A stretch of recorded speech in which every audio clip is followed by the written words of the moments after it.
quiero presentarte este circuito que es un inversor que se le meten 12 voltios en continua y es capaz de sacar 220 voltios alternos. Estos circuitos me los ha regalado mi buen amigo Jaime, pero como verás, como muy propio de todo lo que viene de China, no tiene apenas documentación. Pero sí que es verdad que en Internet hay bastante información, pero es confusa.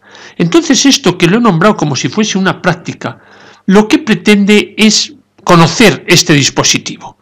Conocer este dispositivo, cómo se conecta y cuál es el principio básico de su funcionamiento. Mira, esa fotografía que estás viendo, esa es del mundo Internet. Y voy a usarla porque es idéntico al otro, a lo que has visto, a lo que era vídeo. Porque lo que era vídeo era la realidad. Y esto es otro modelo de los muchos que hay, pero sí coincide con la realidad que yo tengo. Esa realidad que yo tengo tiene unos pequeños agujeros donde yo he metido esos terminales. Verás que luego esos terminales los veremos por la parte del circuito impreso y esos agujeros más bien tienen el nombre de A, B, C, D y dos que no tienen nombre pero que son claros porque están serigrafiados e indican dónde tienen que entrar los 12 voltios continuos. Y esta es la pequeña aportación que yo hago. Indicar qué son cada uno de esos agujeritos donde están esos terminales. Bien, ahí está serigrafiado y indica 12 voltios positivos y 12 voltios negativos. Mucho cuidado con las placas que no son todas iguales. La mayoría de las que hay en Internet es como la que estás viendo, pero no todas son iguales. Ahora vamos a identificar otros dos de los agujeritos. Y esos agujeritos que identificamos son los A y C.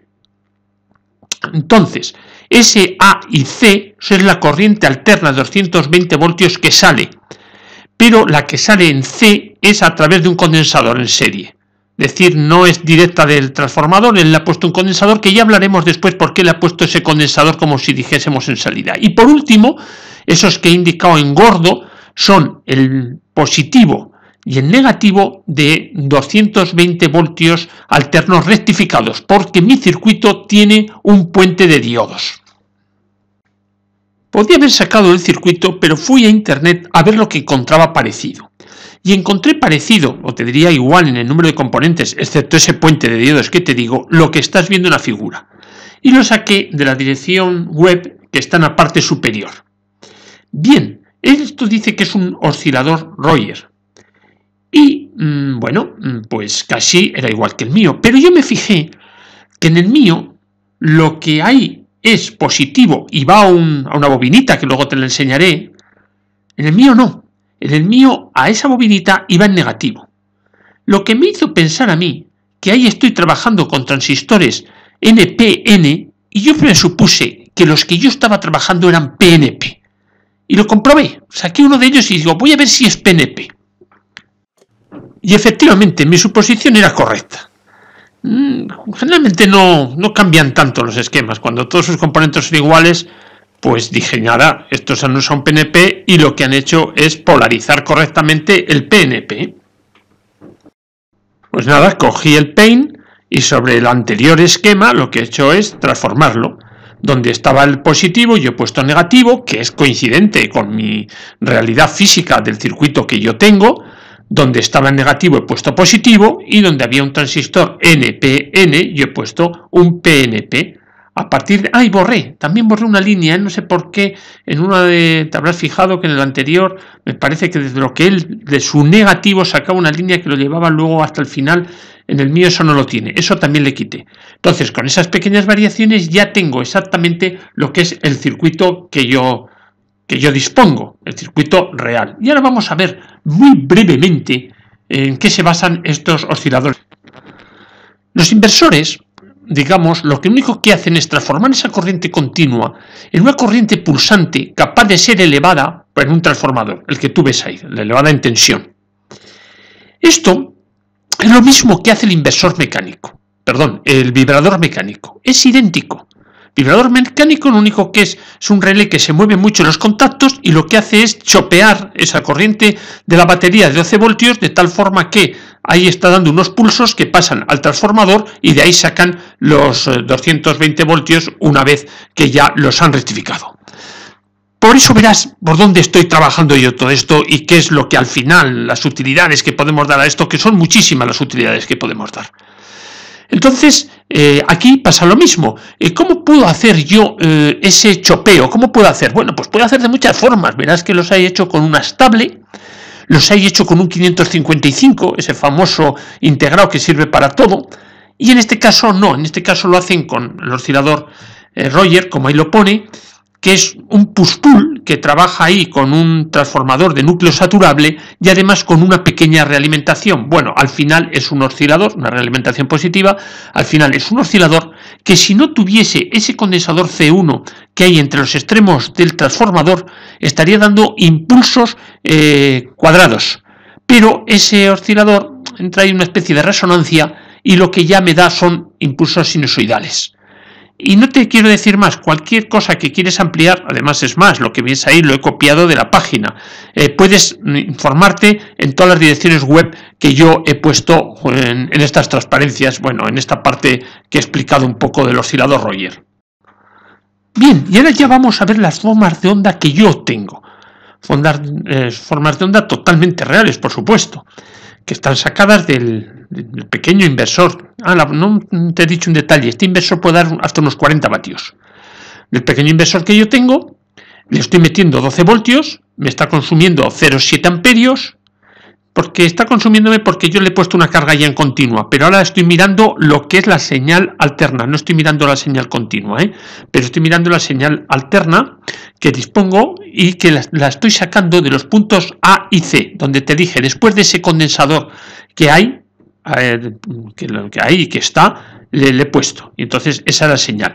Lo que sí verás que cuando yo bajo la tensión, también baja lógicamente la amplitud de esa corriente alterna que yo tengo. Luego ya tengo una primera aplicación si yo quiero.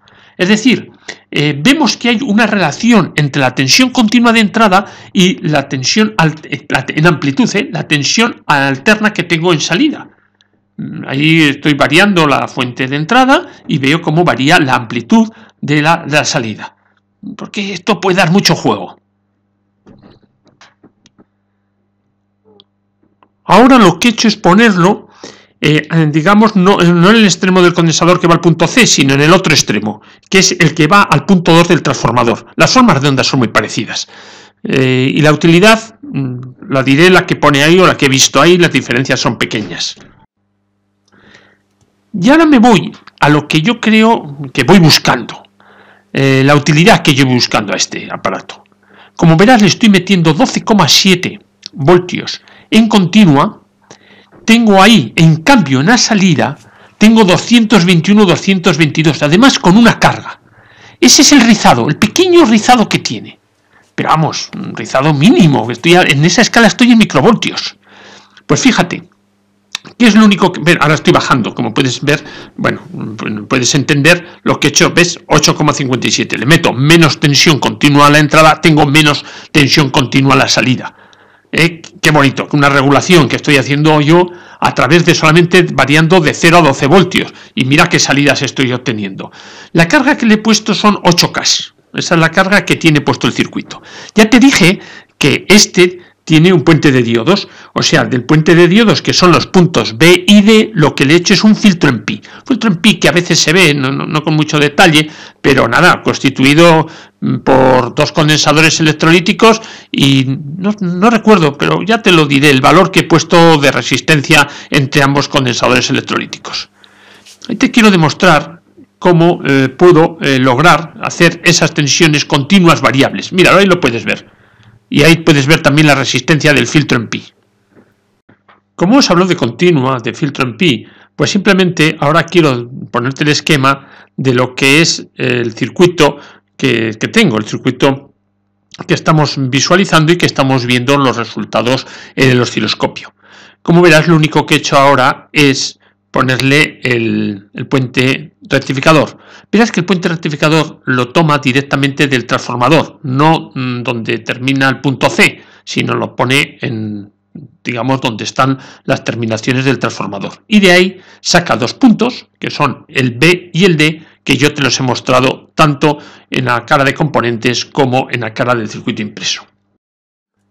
Bueno, cuando tú ves la propaganda de este aparato, pues pone un inversor de 12 voltios a 220. Ya sabes que los chinos no dan mucha información. 220 AC.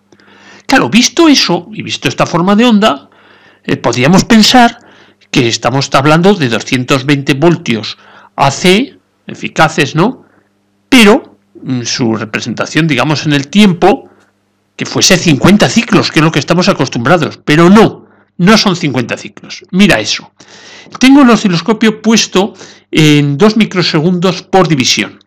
Entonces, como son 5 divisiones, tenemos un periodo que es de 10 microsegundos. La frecuencia es el inverso, luego sale una frecuencia de 100 kilohercios. Entonces, esto es una cosa que quiero que lo tengas presente, que no tenemos una corriente de salida alterna de 50 ciclos, no. Es de 100 kilociclos segundo, es decir, de 100 kilohercios. Ahora vamos a ver la amplitud. Vemos que estamos en por 10 voltios. Y además la sonda también es por 10. Vamos a ver qué amplitud, cuántos cuadros tiene esa señal. Entonces estamos viendo ahí y sabemos además que el voltaje eficaz es igual al voltaje máximo partido por la R2, donde me sale que el voltaje máximo, teórico siempre, 220 por 1,4, 308 voltios. Vamos a ver qué nos da a nosotros. Bueno, nos da 6 cuadros por 10 de la sonda y por 10 de voltios son 600 voltios pico a pico. Como cogemos la mitad para mirar con el de arriba, el voltaje máximo, digamos que a nosotros da 300 voltios máximo. Es muy coherente con lo que nosotros hemos calculado. Ya para final, lo único que me queda indicar para qué le ponen ese condensador, o por lo menos lo que he podido escudriñar y mirar en el mundo internet. Parece que dependiendo del tipo de lámpara, si se quiere este inversor para alimentar una lámpara a través de una, digamos, una batería de 12 voltios, dependiendo de ese tipo de lámparas hay dos salidas. Si tenemos una lámpara de lo que llaman ellos un tubo de luz o una lámpara PL, eso iría conectado entre los puntos A y 2, mientras que si el tipo de lámpara que se tiene es una CFL, se conectaría en los puntos A y C. Y esto es todo, pero no es todo, porque en los siguientes vídeos veremos otras aplicaciones muy interesantes precisamente de este inversor. Muchas gracias por tu atención, hasta la próxima.